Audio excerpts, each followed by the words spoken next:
তৎপরবর্তী প্রতিটি অধিকার রক্ষার আন্দোলনে শহীদ বীর যোদ্ধাদেরকে।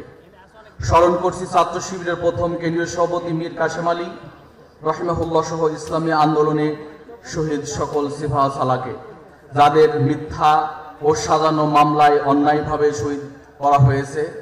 আজকের এই দিনে স্মরণ করছি ছাত্র শিবিরের শত শত শহীদ ভাইকে, যারা বাতিলের মোকাবেলায় দিন প্রতিষ্ঠার কাজ আঞ্জাম দিতে গিয়ে বুকের তাজা খুন নিয়ে এই জমিনকে সিক্ত করেছেন। স্মরণ করছি মসজিদুল আকসায় স্বাধীনতা সংগ্রামের সিপাহ সালার শহীদ ইসমাইল হানিয়া এবং শহীদ ইয়াহিয়া সিনোয়ার রহিমুল্লাহ সহ সকল শহীদ মুসলিম নেতৃবৃন্দকে। মহান রবের নিকট কায়মুন বাক্যে সকলের শাহাদাতের কবুলিয়ত প্রার্থনা করছি। আল্লাহ দিন বিজয়ী করতে গিয়ে এবং ফ্যাসিবাদের দমন পীড়নে যারা আহত হয়েছেন, আল্লাহর নিকটে তাদের সুস্থতা ও কবুলিয়তের কামনা করছি। আমরা দোয়া করছি সে সকল ভাই এখনো গুম অবস্থায় আছেন, আল্লাহ যেন তাদের প্রত্যেককে সুস্থ অবস্থায় ঘরে ফেরার সুযোগ করে দেন। আল্লাহুম্মা আমিন। সম্মানিত উপস্থিতি, মাজলুমের চোখে মুখে আশার আলো, তরুণেরা ভাসছে এক স্বপ্নের সাগরে, কোটি জনতা হৃদয় হয়ে উঠেছে খুশির দোলা, শিশু কিশোরদের মুখে স্বাধীনতার গান, তাওহীদি বন্দরে আজ লাখো নাবিকের ভিড়। এমনই এক সময়ে অনুষ্ঠিত হচ্ছে প্রিয় কাফেলার কেন্দ্রীয় সদস্য সম্মেলন। এই আপনাদের উপস্থিত পেয়ে ধন্য হয়েছে বাংলাদেশ ইসলামী ছাত্র শিবির। অন্তরে অন্তঃস্থল থেকে আপনাদের সবাইকে জানাই অনিশেষ শুভেচ্ছা ও মোবারকবাদ।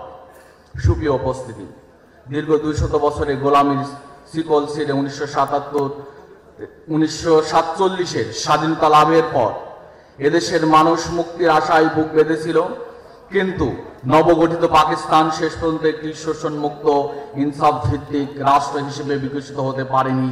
ফলে মাত্র 2 দশকের ব্যবধানে পাকিস্তান রাষ্ট্রের পতন হয়। 9 মাস রক্তক্ষয়ী যুদ্ধের মধ্য দিয়ে অর্জিত হয় আরেকটি স্বাধীনতা। কিন্তু আধিপত্যবাদী ভারতের কূটকৌশল সেই স্বাধীনতা বেহাত হয়ে যায়। স্বাধীনতার সকল সুফল আত্মসাৎ করে নেয় একটি দল, একটি পরিবার। শেখ মুজিব ক্ষমতায় এসে কায়েম করেন বাকশাল। দেশব্যাপী শুরু হয় আওয়ামী লীগের একচাটিয়া তাসের রাজত্ব। কিন্তু জালিমদেরকে আল্লাহ ছেড়ে দেন, ছাড় দেন না। সেই সত্য আবারও প্রমাণিত হয় 1975 সালে 15 আগস্ট। স্বৈরাচার শেখ মুজিবের পতনের মধ্য দিয়ে মানুষ আরেকবার মুক্তির স্বাদ পায়। কিন্তু ততদিনে শিক্ষা, সংস্কৃতি, অর্থনীতি সবকিছুই ধ্বংসের দ্বার প্রান্তে। জোরপূর্বক নাস্তিক্যবাদী শিক্ষা চাপিয়ে দেওয়া হয়েছে, ইসলামের বিরুদ্ধে পাতা হয়েছে নানামুখী ষড়যন্ত্রের জাল।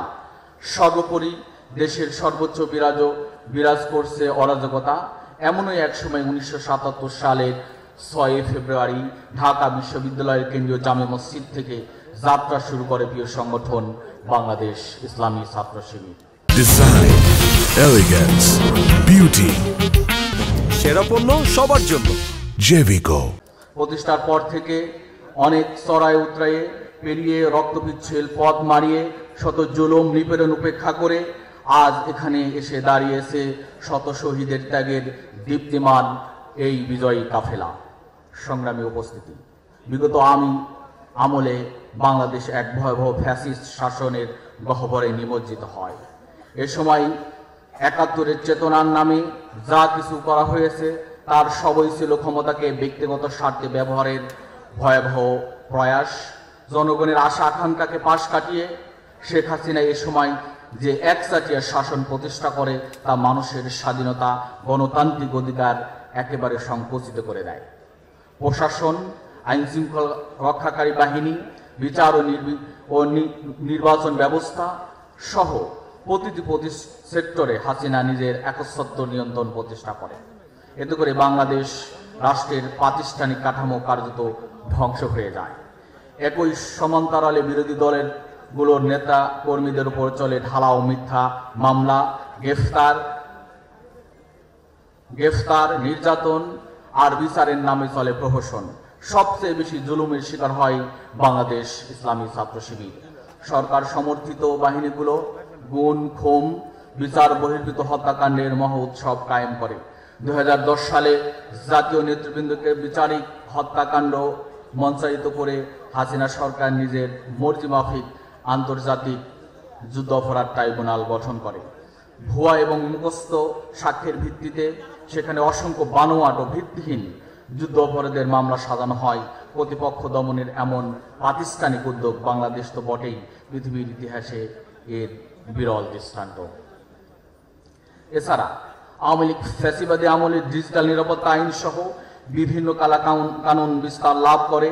ফলে গণমাধ্যমের স্বাধীনতা, মত প্রকাশের অধিকার, বিরোধী কণ্ঠ সহ বাহব দমন নিপীড়নের শিকার হয় দেশের গণতান্ত্রিক সংস্কৃতি সম্পূর্ণ নস্যাৎ হয়ে যায়। আওয়ামী জাহিলিয়াতের করাল গ্রাসে জনগণের ন্যূনতম গণতান্ত্রিক ও মৌলিক অধিকার বিপন্ন হয়ে পড়ে। এ সময় বিরোধী দলের নেতাকর্মী, আলেম ওলামা, সাংবাদিক, মানবাধিকার কর্মী সহ বিভিন্ন শ্রেণী পেশার মানুষ যে ভয়াবহ নির্যাতনের শিকার হয়, বাংলাদেশের ইতিহাসে অন্ধকার অধ্যায় হিসেবে তা চিরকাল চিহ্নিত হয়ে থাকবে।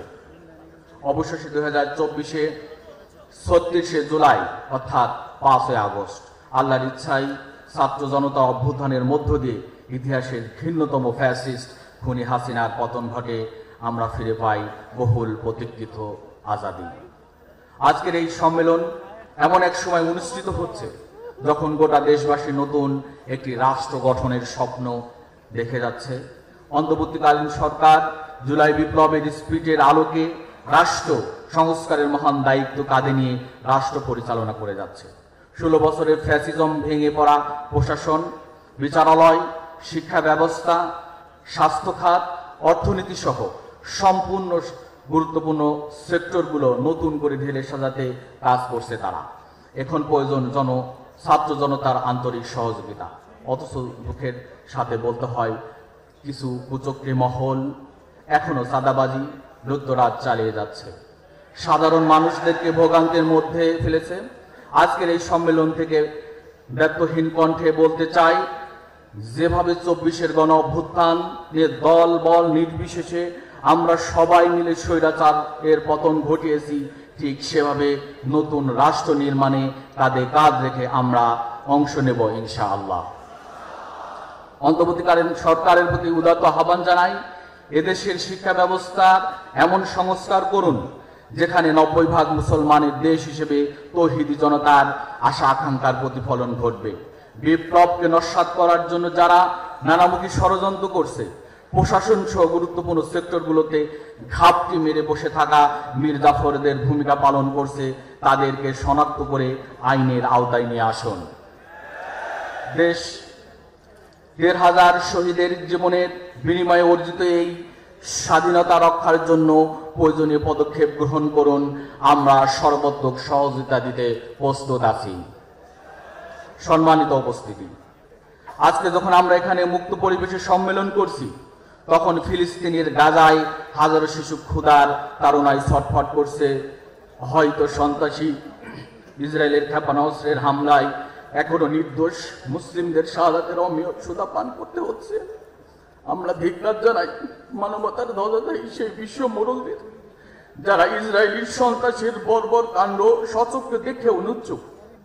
আজকের সম্মেলন থেকে আমরা বলতে চাই, এই নির্মম গণহত্যা বন্ধে আপনারা পদক্ষেপ গ্রহণ করুন। বিশেষ করে মুসলিম বিশ্বের নেতৃবৃন্দকে আমরা বলতে চাই, আল্লাহর নির্দেশ পালনে ফিলিস্তিনিদের জন্য দৃঢ়তার সাথে ভূমিকা পালন করুন। আল্লাহ রাব্বুল আলামিন পবিত্র কুরআনে ইরশাদ করেছেন, ওমা লাকুম লা তুকাতিলুনা ফি সাবিলিল্লাহি ওয়াল মুস্তাদআফিনা মিনার রিজালি ওয়ান নিসাই ওয়াল গিলদানিল্লাযীনা ইয়াকুলুনা রাব্বানা আখরিজনা মিন হাযিহিল ক্বরিয়াতিজ যালিমি আহলুহা ওয়াজআল লানা মিন লাদুনকা ওয়ালিয়্যাও ওয়াজআল লানা মিন লাদুনকা নাসীরা। তোমাদের কি হয়েছে যে অসহায় নারী পুরুষ আর শিশুদের রক্ষার জন্য তোমরা আল্লাহর পথে লড়াই করছো না? আর যারা দোয়া করছে, হে আমাদের প্রতিপালক, আমাদেরকে জালিম অধ্যুষিত জনপদ থেকে মুক্তি দিন, আপনার পক্ষ থেকে কাউকে আমাদের বন্ধু বানিয়ে দিন এবং আপনার পক্ষ থেকে কাউকে আমাদের সাহায্যকারী বানিয়ে দিন। প্রিয় ভাইরা, দিকে দিকে আজও ধ্বনিত হচ্ছে মাজলুমের আর্তনাদ। তাই থেমে গেলে চলবে না, আমাদের কাজ করে যেতে হবে।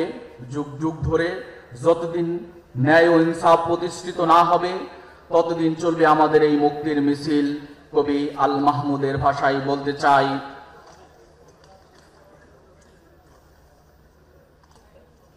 15-17 বছর ধরে সভ্যতার উত্থান পতনে আমাদের পদশব্দ একটু থামেনি। আমাদের কত সাথীকে আমরা এই ভূপৃষ্ঠের কন্দরে কন্দরে রেখে এসেছি। আমাদের কবরে ভবিষ্যতের গুঞ্জন একদিন মধুমক্ষিকার মতো গুঞ্জন তুলবে। আমরা জানি আমাদের ভয় দিকে শয়তান নিজেই অন্ধকারে পালিয়ে যায়।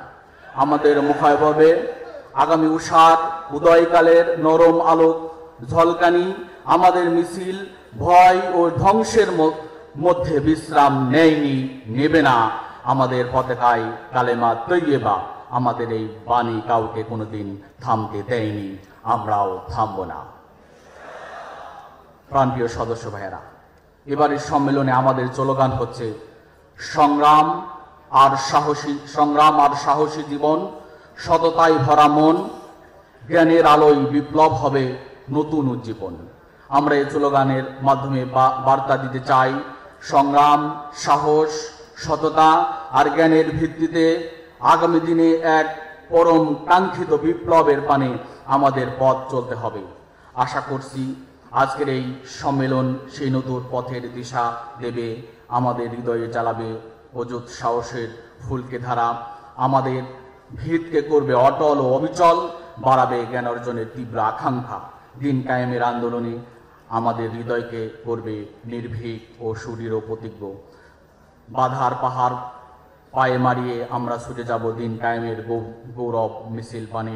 পরিশেষে আজকের সদস্য সম্মেলনে আগত সকল সম্মানিত অতিথিবৃন্দ, প্রাণপ্রিয় সদস্য ভাইদেরকে জানাই অফুরন্ত কৃতজ্ঞতা।